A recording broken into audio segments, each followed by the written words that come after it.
So it's a new day and a new team that we'll be discussing as part of our IPL auction series. And the team that we are discussing today is the Lucknow Super Giants. 2 years into this league, and they have managed to qualify for the playoffs on both the occasions. And this time they have released, before the IPL mini auctions, they have released 8 set of players. They have maintained their batting core, and they look like a really good squad on paper at least. So I have Akshay today with me, and I'll just name out the players that have been retained and released by the Lucknow Super Giants. So they have retained the likes of Rahul, the captain, Quinton, Kock, Pooran, Ayush, Badoni, Kyle Myers, Stoinis, Deepak, Hooda, Devdutt, Padikkal, who has been traded in from Rajasthan Royals. Then there is Ravi, Bishnoi, Naveen, Krunal, Pandya, Yudhvir, Singh, Prerak, Mankad, Yash, Thakur, Amit, Mishra, Wood, Mayank, Yadav, and Mohsin Khan. So these are the set of players that have been retained by the Lucknow Super Giants. And now talking about the release set of players: Jaydev, Unadkat, Manan, Swapnil Singh, Daniel Sams, Karan Sharma, Arpit Guleria, Suryansh Shegre, and Karun Nair. And Ayush Khan has been traded to Rajasthan Royals. So these are the players who have been retained and released by the franchises. So Akshay, as I said earlier as well, that how the team, they have 13.9 crores in their purse, by the way, which is not a lot. And to be honest, they are still pretty much okay going into the auctions because they have maintained their batting core. And yes, there can be a few additions that they would need in their bowling lineup. Yes. What do you think, Akshay? See, they are, like you said, they have been one of the most stable franchises. They have been in the league for just 2 years. Yeah. But Lucknow have shown that they have a stable core. Look at the way they have released players. In the past, new teams have released a lot of players, but they've released only 8 players, and that core is quite evident now.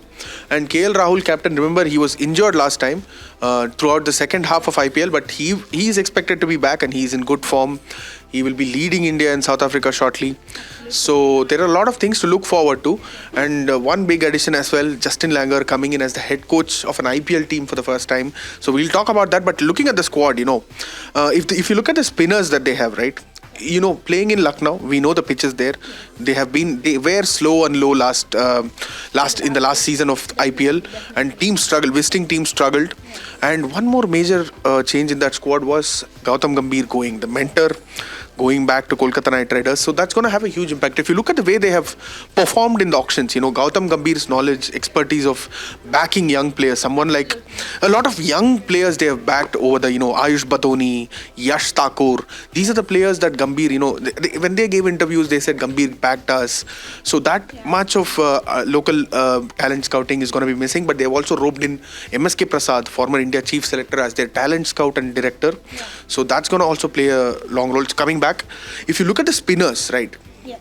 They have someone like Ravi, Bishnoi and Krunal Pandya, non-negotiables, and K. Gautam, he's a handy off-spinner, and the veteran Amit Mishra. Don't underestimate him. He performed really well last time, and with the impact player rule, someone like Amit Mishra is going to have a huge impact. So they're not going to look for spinners in the auction market. Also, there are not a lot of Indian spinners who have been released as in capped spinners. Uncapped spinners, yes, there might be a couple of surprises, but I think LSG are sorted in that point. Pacers as well, Yash Thakur did well. Wood, they have Marcus Stoinis is an all-rounder, Mohsin Khan, Kyle Mayers and Naveen Ulak. Naveen Ulak is going to play a crucial role because he has retired from ODIs. He's not going to have a lot of international commitments during that time, and he will be available. So if you look at their targets, they might go for a backup pacer. Someone like Chris Wokes, because Mark Wood, he's been picked in the England squad for the India Test series also. So kind of he might be on and off. He might have injury concerns. England might have workload concerns. So someone like Chris Wokes or a Dilshan Madhushanka from Sri Lanka. You reminded me that they have only 13 crores or something, right? Yes. For 6 slots, and which includes 3 overseas slots. Yeah, 2 overseas slots. So with that 13 crore, they can't go on a big player like someone who has a base price of 2 crore. Yes, exactly. Pat Cummins, Mitchell Stark.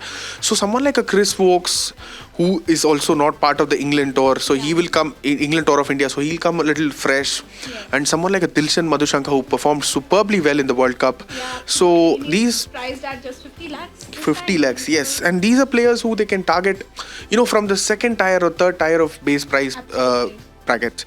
And then they have released someone like, they've traded someone like Avesh Khan. Yes. So they might be looking for some local talents, Indian fast bowlers. Absolutely. If you're looking for experience, there is Umesh Yadav. If you're looking for a youngster, then there is Chetan Sakaria. So they don't have to, like I said, they don't have to tweak much with their squad. That is one thing that is firmly in their favor ahead of the mini auction. But Akshay, what I feel is that you covered basically everything in the bowling lineup as well. But I think they would definitely would want to have maybe a pinch hitter in right down the bottom of the order who can just come in and tong the ball around and create an impact. So I think Shah Rukh Khan, we all have been talking about him. He is priced at just 40 lakhs this time, and he can be that X factor in the team this time, who can come in and provide the team with the finishing that they would need. Of course, Marcus Stoinis is there, but we would definitely love to see an Indian batter as well to come in and change the game for his side. So I think Shah Rukh Khan can also be someone knowing that he's not priced that much this time and might not trigger a bidding war as well, because last time he of course he went for 9 crores. We're not expecting the same. So I think. One minute. I would want to cut you down there, because I think Shah Rukh Khan, yes, 40 lakhs. But a lot of teams don't have that finisher. Like you pointed out very rightly, LSG also have that spot, because Krunal Pandya is not batting low down the order for them anymore. He can be used at number 4, number 5. And they have a young Ayush Badoni who they have trusted for finishing. But yes, Shah Rukh Khan can be a very, very good option for them. And you know what? There might be a lot of Australian imports as well. Like if we discuss Chris Wokes and Dilshan Madhushanka, they might go for someone like Lance Morris, Riley Meredith, because of the head coach, Justin Langer. He'll bring, like we have seen in Delhi Capitals, Ricky Ponting prefers a lot of Australian players, obviously, naturally. And Justin Langer coming back.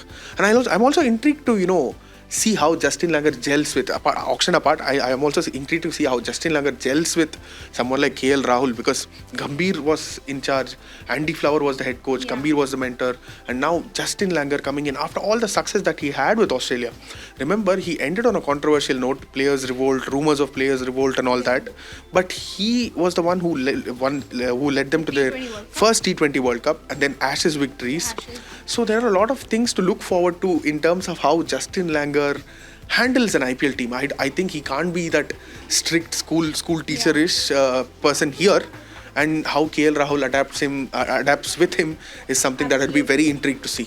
So I think yes, team management definitely has a role to play in team performing, like winning the tournament, and that's what we were seeing also with Lucknow Super Giants. They, as I said, they have qualified 2 times in their 2 years. So I think the team management definitely had a role to play, and now as it has gone for a revamp this time, so it will be a new and Justin Langer's coaching. Let's see how the team performs. And by the way, for our audience, I would also want to mention that of course BBL and IPL are two very different kind of but he also was the coach for Perth Scorchers, and he led them to 3-time victory. So I think he has a great record in T20Is when it comes to that. But of course, it's an Indian side this time, and I agree with you that they would definitely go big on Australian players this time, because of course he would definitely gel well with the Australian side of the players. So yes, this was these were our top picks for Lucknow Super Giants. Although they might look like a pretty settled side, they would just need a few tweaks to make into their side, a few additions, and they would look pretty much sorted for the playoffs this time. And let's see if they would be able to cross that playoff hurdle, that semi-final hurdle, to eventually reach the finals and maybe win the title this time with a change in their team management. Let's see how this team plays this time. This was our top picks. This is me, Diya Kakkar, with Akshay Ramesh, signing off for India Today Digital.